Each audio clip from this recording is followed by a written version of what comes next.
Hey, Shri Swangi with story time. You will not believe how hard it is to do the right thing to help out a community. My God, have mercy.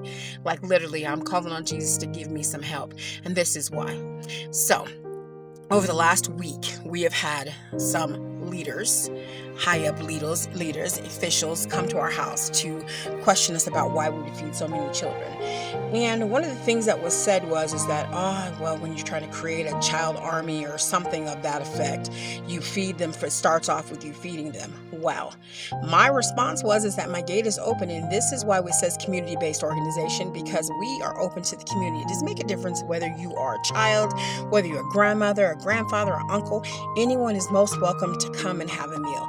You know, what people are not talking about is that the food prices have gotten so crazy. And I know it's like that in the U.S., but in the U.S., there is some programs that can help assist with food. There's no programs here. If you don't have food, you're just hungry. That's just it, period, the end. But why would we call ourselves a community-based organization and continue to do things the same way when we recognize that there is a need? And so the first thing that we start to do is assess the needs of the neighborhood. And the needs of the neighborhood is that our children are starving. Our children don't have school fees. Our children don't have uniforms. Our children don't have shoes. Some of them don't even have good places to live. And that's the honest truth. But nobody wants to talk about that, except for we have decided to address as many issues as we can with the amount of money that we do have coming in. And the only thing that the leader was concerned about was how much money we must have, meaning they were wondering how much money we have that we could afford to be able to do this. And my response is that my Father in heaven has everything, and he's the one that can take from you and give to me to help provide for his children.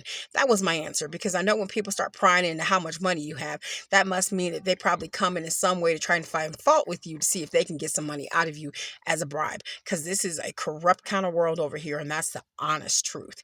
Well, that being said, that situation died down, and then another situation arose where one of the teachers, the head teacher from one of the main schools where we have most of the students, has told the children if they come to our house to have lunch that they would be caned. But what this head teacher doesn't know is those are the same children that wait for the vendors up there selling fruits and vegetables to drop their rotten fruits and vegetables in the trash so those children can have food for dinner, because they haven't eaten all day long, or because their mom is drunk somewhere or their dad is drunk somewhere and there's nothing in the house to eat. We opened this program so that those children would not have to suffer, so they would have a meal. Even if it's one time a day, even if it doesn't completely fill their belly, it's better than not having anything.